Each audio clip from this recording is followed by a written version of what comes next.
Putting aside our sorrow, we renewed our faith in the prophecy that other rings would be found, and see how our faith has been rewarded. The Covenant used to be the main threat, and it was a MacGuffin in the original Halo series because the real threat was the Forerunner legacy and the Flood itself. The Forerunners have been the source of so much mystery throughout the Halo franchise. It was something that was just fascinating to us. So far it's been a lot of stumbling into their belongings, like we found Halos. And now we found something more, we found the Prometheans. There's a degree of animalistic fierceness that maybe you didn't see in previous games. The conditions and the context are what pit a hero and antagonist against each other. For this game, we're going to get to see a lot of complexity to their civilization. From their worldview, what they're doing has to make sense. Trying to figure out ways to tell that story without interfering with the shooting aspect of it has been a really challenging thing. We've gotten glimpses of this Forerunner presence that was kind of always there, open as to whether it would ever erupt. And it did. We're trying to really take game systems and manipulate them and give them emotional coloring and context. We wanted to create something that could stand alone and be an enemy that is just as challenging, just as engaging as the Covenant has been in the past for Halo. A lot of that initial discussion was around if you had this incredibly evolved race and they were well beyond humanity, the Covenant, what would that look like?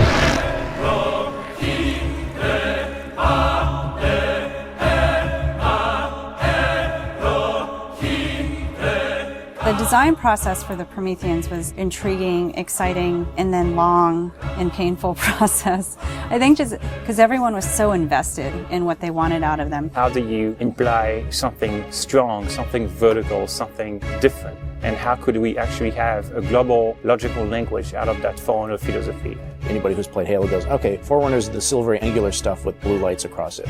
That's really the language kind of in a nutshell. For us, it was important to break that, but still find kind of like a mathematical organization. We had to do a very clear separation of style, shapes, colors, right from the start. I think the Knight's been through almost like 15 plus iterations of geometry. This sheet is like very traditional way of doing brainstorming. You just do silhouettes and then we take it and iterate some more and more and more. We didn't want them to look like monsters because they're not monsters. We had a version that looked very demon-y. These things on his back, they would go together and they would like flare out when the player was being spotted. We didn't want the Prometheans to look like robots because they're not robots. A version that looked very thin and spindly. We would see one as like, that one looks cool, but it really doesn't convey commander of the battlefield. We had other stuff where they could clamp on and have these big, hulking, massive armors on top of them that would really change the variant look. For us, it was important to get it into something that people could relate to, which I think is always going to be a challenge when trying to take the Foreigner language and create a character. Making sure that his head stood out, that you could see it, that players had the ability to headshot it.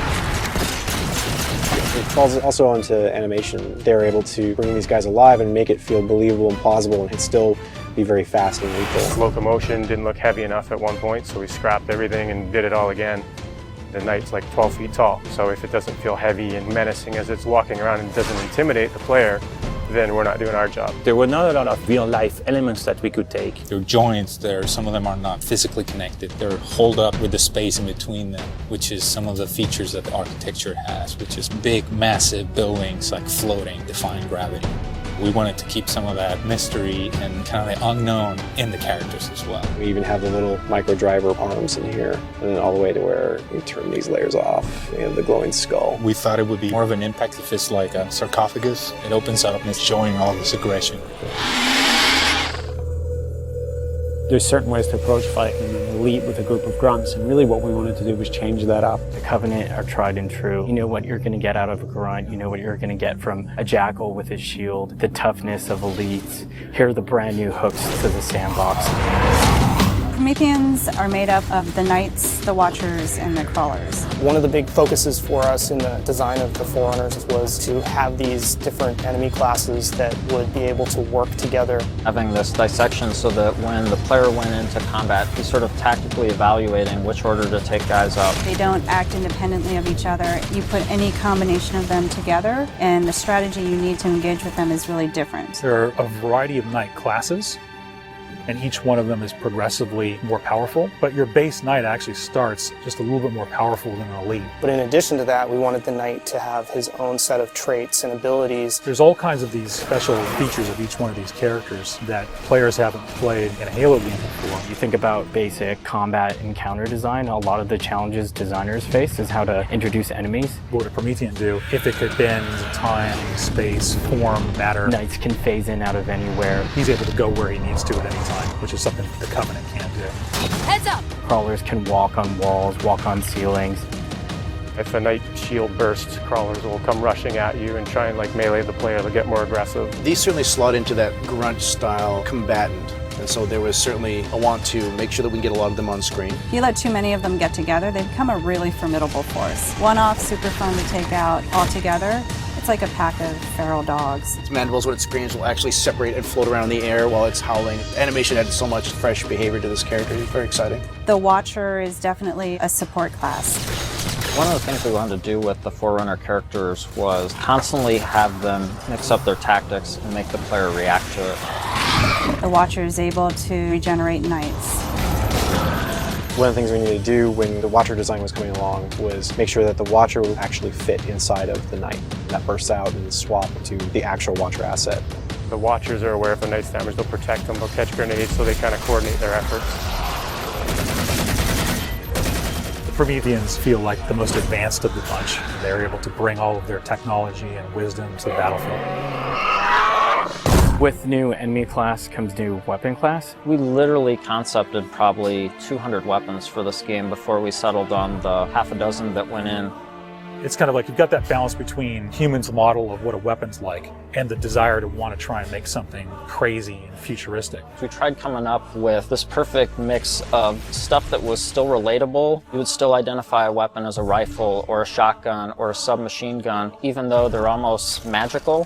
The Forerunner Scattershot was probably the first one where we really nailed the design on it. Everybody loves the hinge action shotgun, so we tried doing something like that so that the reload animation would be to cock it up and the front half would smash together. Every time you pick up a Forerunner weapon, it forms in your hands. So that sort of kicked off the component of having these guns form around the player. So there's that moment of like, oh, what is this gun? What does it do? And then when it comes into shape, it's kind of immediately identifiable. What makes the Forerunner weapons distinct is that usually they have dual purpose. So for instance, from the bolt pistol, you can charge it up and have something that's equivalent to almost like a shotgun blast.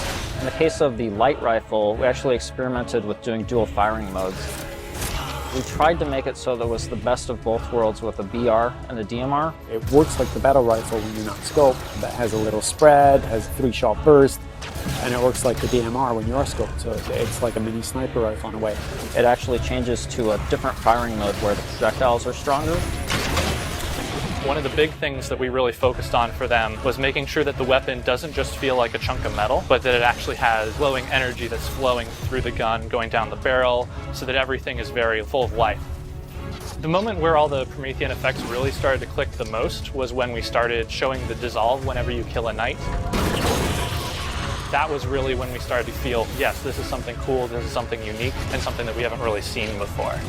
This is an early prototype of the Knight E-Res. As the sphere expands, you see the particles are birthed, and everything in the red region you see will be the crack and the erode. When you shoot and kill the knight, the actual point on the body where you did the damage is where the dissolve starts. So if you shoot from his foot, he will de-res from the point of his foot up. The end result, when we blow up a knight, they dissolve, proving that the technology works.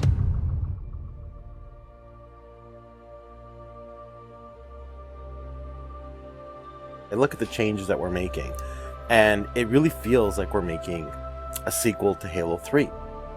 And that's exactly what we're setting out to do. We have the Covenant from previous games. We have the UNSC. We had all these things to take from, like, all right, we can make a new take on this, but we had zero information to some of this Forerunner stuff.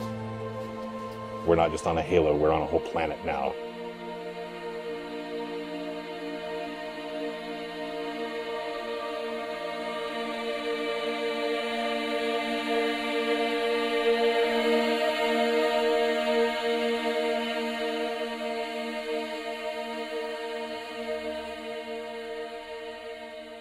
We're not just threatening one corner of the galaxy, we're threatening everything. We're listening to the fan feedback. We're incrementally evolving different aspects of the game design, but there's nothing really revolutionary. And I think that's important, because I think really good design is evolutionary, not revolutionary. And I think at some points we got in our heads with this game that we're just going to make another Halo. I don't think that's what people want. They may think they want that, but what they really want is something that speaks to the things that they love, but then provides them with something new.